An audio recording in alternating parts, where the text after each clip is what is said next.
Well, I feel desperately sorry for Theresa and for Philip. I mean, she worked incredibly hard. She's a dedicated public servant, and I know what it feels like when you come to realise that your leadership time has finished, that the country needs a new leader, and it's extremely difficult and painful to step outside Downing Street and to say those things. But I think she is and she was a dedicated public servant. She worked incredibly hard on our behalf. I think she deserves our gratitude for that, and this will be a very difficult day.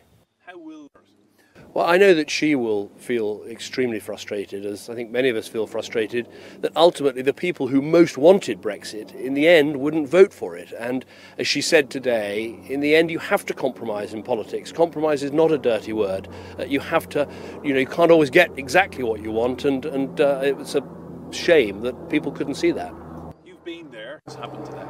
Well, it is a very painful moment, a very difficult moment when you come to realise, as I did, that my leadership was at an end, my time was at an end, that the country needed a new Prime Minister, and that is what she said today, that's what she'll be feeling today.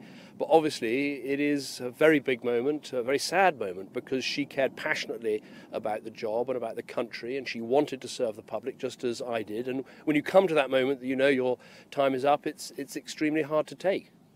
Looking to be a new Prime Minister, a lot of people are speculating that that person will be Boris Johnson. Will Mr Johnson make a good PM?